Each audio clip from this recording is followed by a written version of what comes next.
তো সামনেই আসছে পুরুষোত্তম মাস, এই ভিডিওটা পুরোটা মন দিয়ে শুনুন।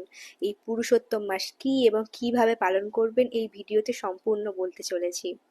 দেখুন, এই পুরুষোত্তম মাস কিন্তু 2 বছর 7 মাস ছাড়া, অর্থাৎ পুরোপুরি দেখতে গেলে 3 বছরে মাত্র একবার আসে। এবং এই মাসকে দামোদর মাসের থেকে অধিক ফল প্রদানকারী মাস বলা হয়ে থাকে। অর্থাৎ বাঙালিরা যেটিকে আমরা মল মাস বলে থাকি। এই মল মাসে মানুষ কি করে? ভগবানের তো পূজা করা বন্ধ করে দেয়। কিন্তু মল মাসের উদ্দেশ্য এটাই যে আমরা কোনো শুভ কাজের সূচনা করব না, অর্থাৎ কোনো রকম গৃহপ্রবেশ করব না, অন্নপ্রাশনের অনুষ্ঠান করব না, আমরা কোনো বিবাহের অনুষ্ঠান রাখবো না, এইগুলি নিষেধ করা আছে। কিন্তু মল মাসে ভগবানের আরো বিশেষ করে আশীর্বাদ দেওয়া আছে যে এই মল মাসে যারা বেশি বেশি করে ভক্তি করবে, যারা বেশি বেশি নাম জপ করবে, ভগবানের সেবা পূজা করবে, তাদের আরো উত্তম কৃপা লাভ হবে এই মল মাসে। তার জন্য এই মল মাসে ভগবানের পূজা ইত্যাদি বন্ধ করবেন না ভুলেও।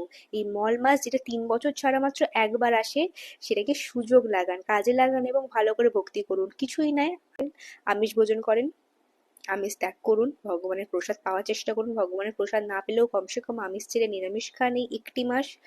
কত থেকে কত তারিখ অবধি পালিত হবে দেখুন, আমি নিচে স্ক্রিনে দিয়ে দিচ্ছি, ভালো করে দেখে রাখুন এবং অবশ্যই পালন করুন। আমি অনেক আগে থেকে ভিডিওটা দিয়ে দিলাম যাতে করে মানুষ বুঝতে পারে এবং এই দিনটি মনে রেখে পালন করান এবং পালন করার চেষ্টা করতে পারেন।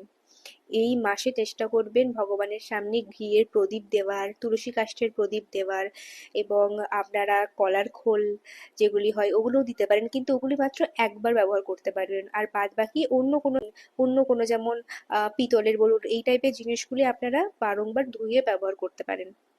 তো এই মাসটি কিন্তু একদমই খুব গুরুত্বপূর্ণ, জাস্ট এটাকে ছেলেখেলা ভাবে নেবেন না। এই মাসে দামোদর মাসের মতনই প্রচুর গুরুত্বপূর্ণ, অধিক ফল প্রদানকারী।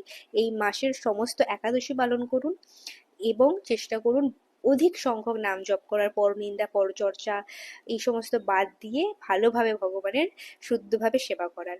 শ্রী রাধে।